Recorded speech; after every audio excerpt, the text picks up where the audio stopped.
Hello, world and universe. Welcome to the Trevor Donald Experience. Manifest your truth. And if you're new to the channel, please hit that like and subscribe button. And for all my continued followers, I want to say thank you. And this is an opinion-based video channel where I try to open your eyes and ears up to some of the travails and tribulations that take place throughout our cities, our states, our country, and sometimes around the world. Man, and we got to get into what in the world is going on with our country today. The level of black on youth, young black on black crime is going through the roof. And we're seeing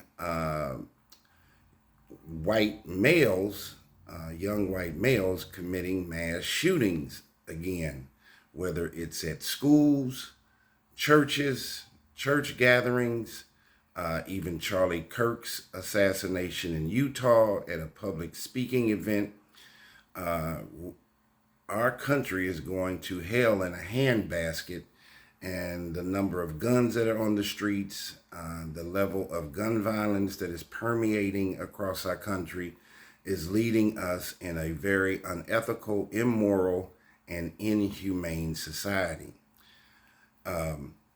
But this scenario that took place in Michigan, in Grand Blanc Township, that happened a few weeks ago, is a very sad commentary, and I want to give you the backstory and the storyline on what's going on or what happened there. And this can happen anywhere. Gun violence, the opioid crisis, undiagnosed mental health issues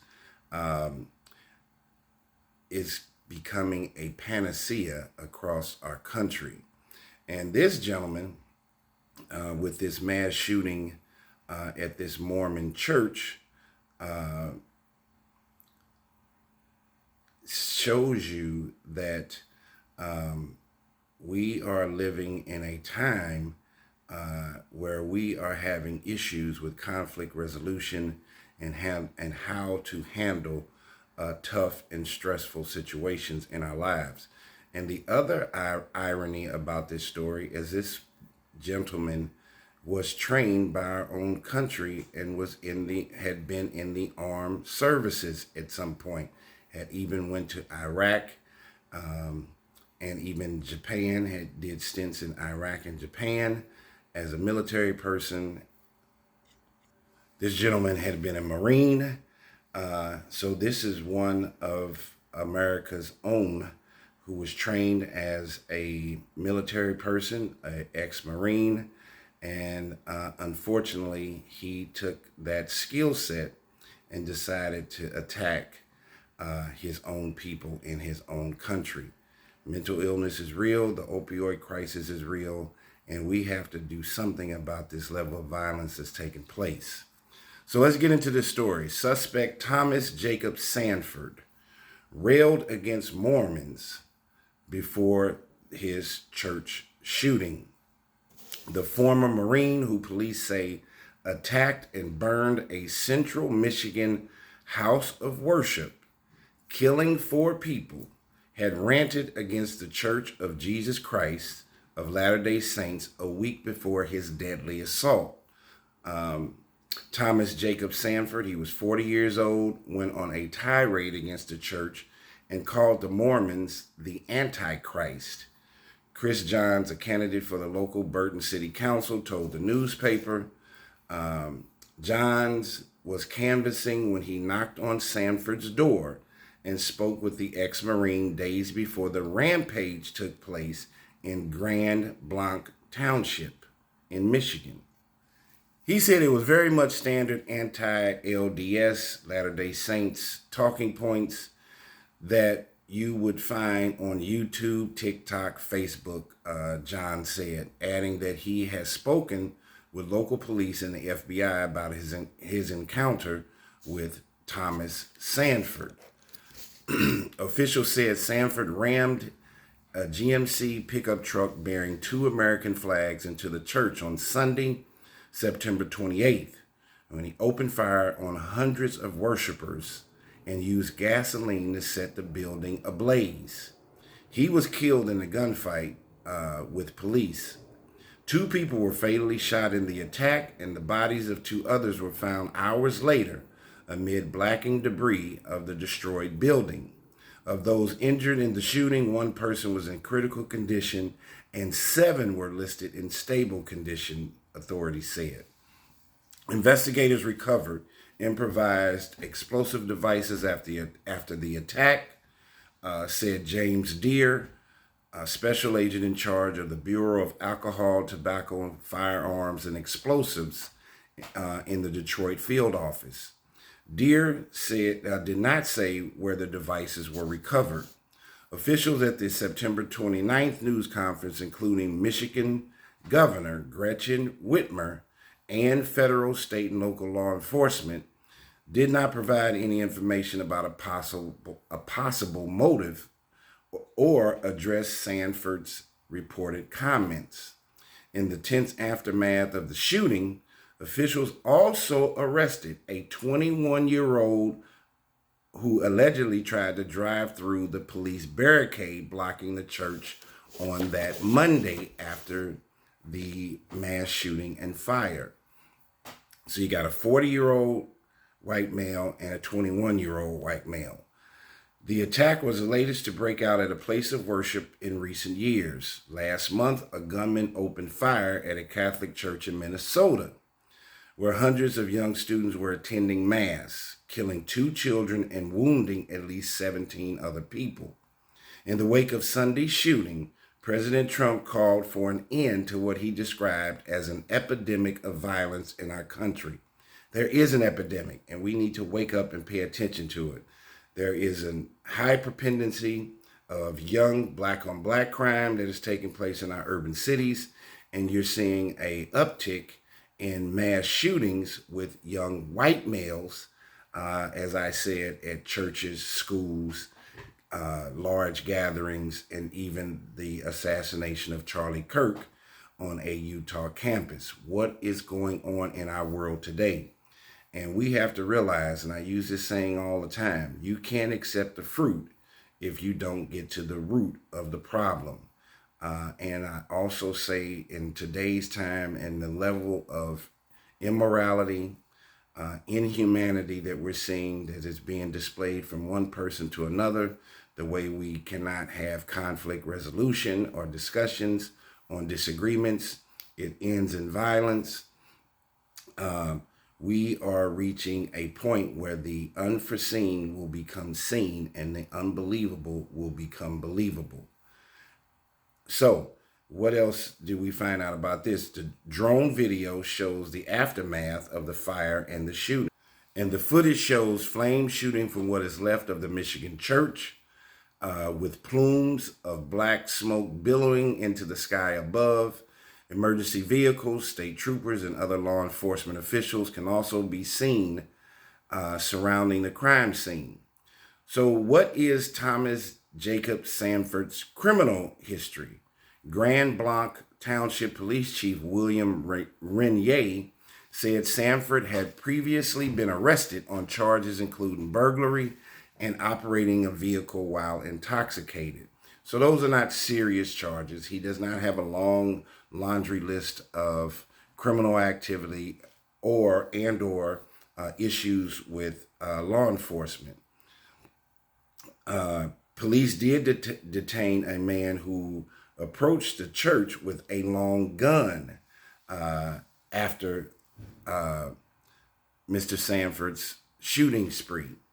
Officers on Monday stopped a man who tried to drive through the police barricades surrounding the church where Sunday's attack took place. So this is after Thomas Jacob Sanford's attack. Then another man is found with a long rifle. Inside the man's car, officers found a long gun in the front seat, according to the Detroit Free Press reporters who saw the weapon being removed from the car.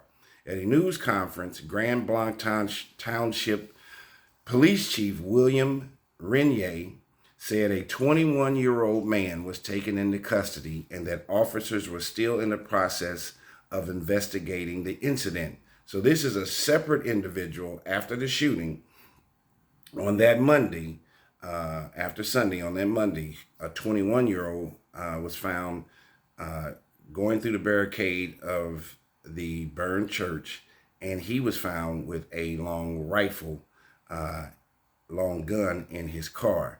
What in the world was taking place in Michigan? Or is the 21-year-old and 40-year-old Thomas Jacob Sanford, are they connected, or was this an arbitrary situation after Thomas Jacob Sanford's shooting spree? We don't know, but there's a lot of chaos and disruption that's taking place throughout our cities and our states, and we have to do something about it. Our public safety is on the brink of bankruptcy and falling apart each and every day. These crimes are not separated by race, creed, color, or zip code, city or suburb. This can happen anywhere. A child 6 was among those injured in a church attack. Dr. Michael Danick, medical chief of staff at Henry Ford Genesis Hospital, said 8 patients ranging from 6 to 78 years old were treated for gunshot wounds and smoke inhalation following the attack. 5 people were treated for gunshot wounds, including one patient who died in the emergency room department, another who remains in critical condition, and a child who is stabilized or who was stabilized and transferred. 2 of the patients treated for smoke inhalation have been discharged, and a third is still intubated. Dr. Danick said that a number of resident physicians at the hospital, doctors in training, were members of the church and were present during the attack. He said some of the physicians, some of the doctors, young doctors, helped drag people out of the flames and cared for victims at the scene of the crime. Now just think, these young doctors and these residents, the doctors in training that are trying to become board certified surgeons, they get a day off, they're going to church to praise and worship whatever religious sect that they belong to, and just trying to relax, and then all hell breaks out, and then they have to go right back into emergency physician mode of trying to help people that have been shot and wounded in such a heinous crime. This had to scare the hell out of everybody in the church. So not only are you talking about mass shootings, young people getting shot and killed, the level of destruction and inhumane sensibility that took place, and now you have a scenario where you have a day off from work as a physician, and now you got to go right into doctor mode and try to save lives. So you have a scenario, and PTSD is going to take place mentally, not only for the people that got shot or the parishioners that were there, but also the the doctors that were there just to be at the service. This is detrimental from a mental standpoint and a physical standpoint for everyone. If these kinds of shootings that took place in Minnesota and Michigan are happening at a church service, at our churches, what does that say for us moving around our cities and our suburbs and any of our townships, wherever we live? And the situation that took place in Minnesota and in Michigan, we're not talking about major cities. This was not Detroit. This is not Chicago. This is not Philadelphia. These are in somewhat small towns. So this crime is permeating past your urban big cities and into your suburbs and your small towns. Shooting suspects served in the Marines. Here's the hypocrisy and the dichotomy of this situation that took place. This 40-year-old man was somebody that the United States government and its military trained to be a U.S. Marine. And unfortunately, either he was suffering from severe mental illness, maybe an issue with drug abuse, it was ticking and something went off in his brain. And unfortunately, he ended up using his military style training and took it out on his own U.S. Patronage and people in America. So the U.S. Marine Corps confirmed that Sanford served in the Corps between 2004 and 2008, so 4 years, where he held the rank of sergeant and worked as an organizational automotive mechanic and vehicle recovery operator. Mr. Sanford was deployed in Operation Iraqi Freedom for just over 6 months, ending in early 2008. He was awarded, now listen to this is the hypocrisy and the dichotomy in this situation.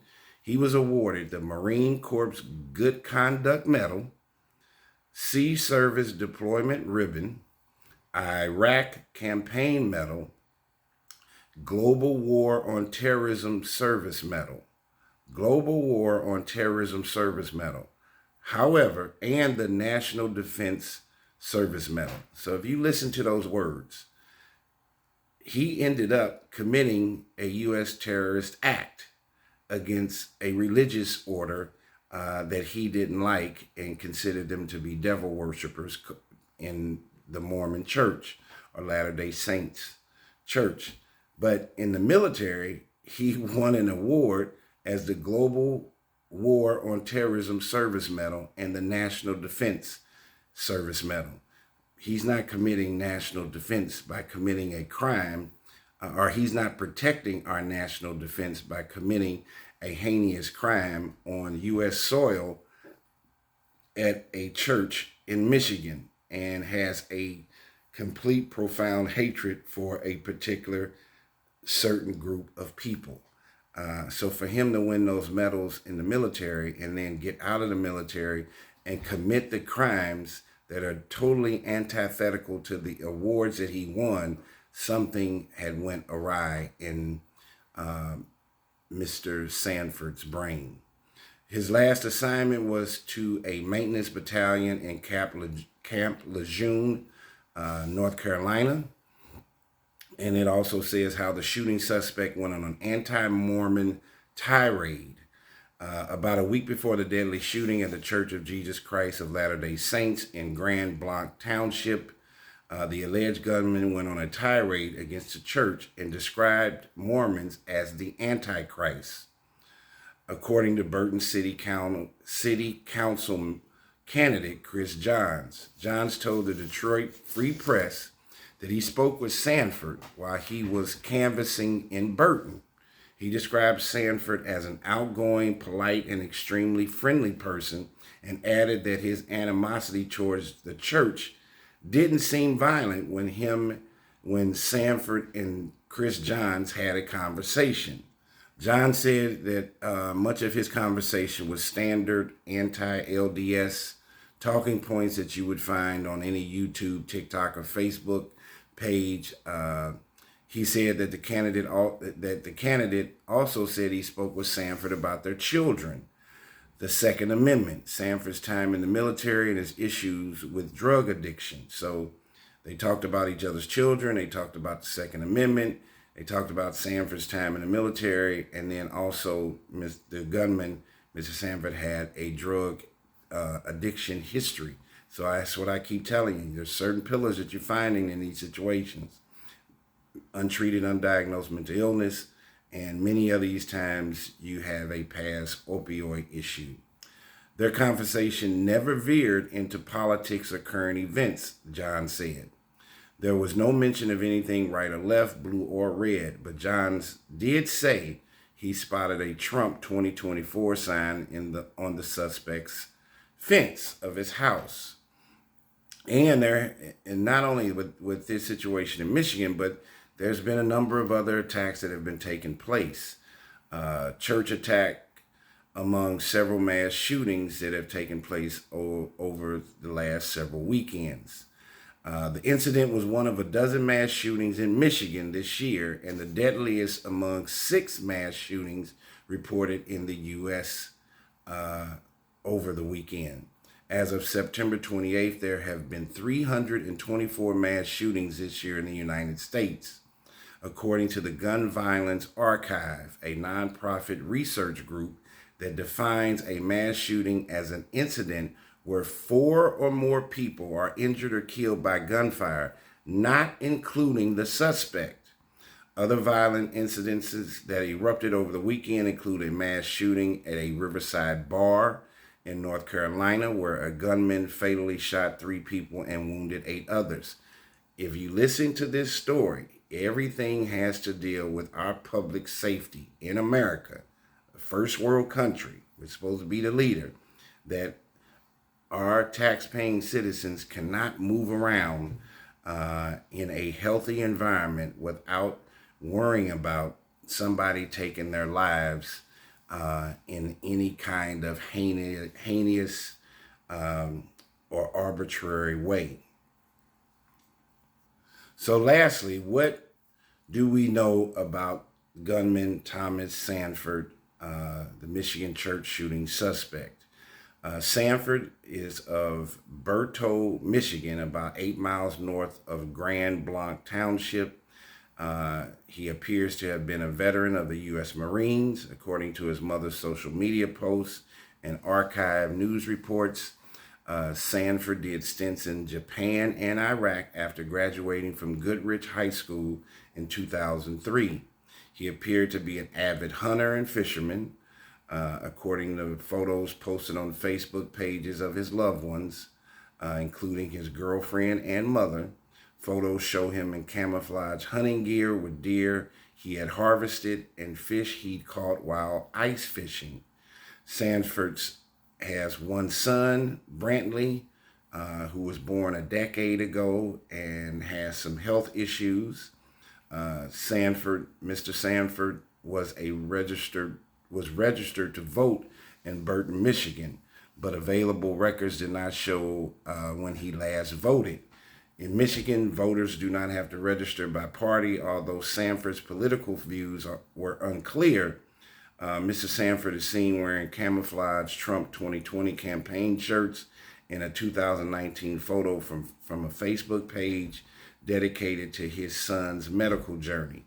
So they're trying to align him with the Trump party.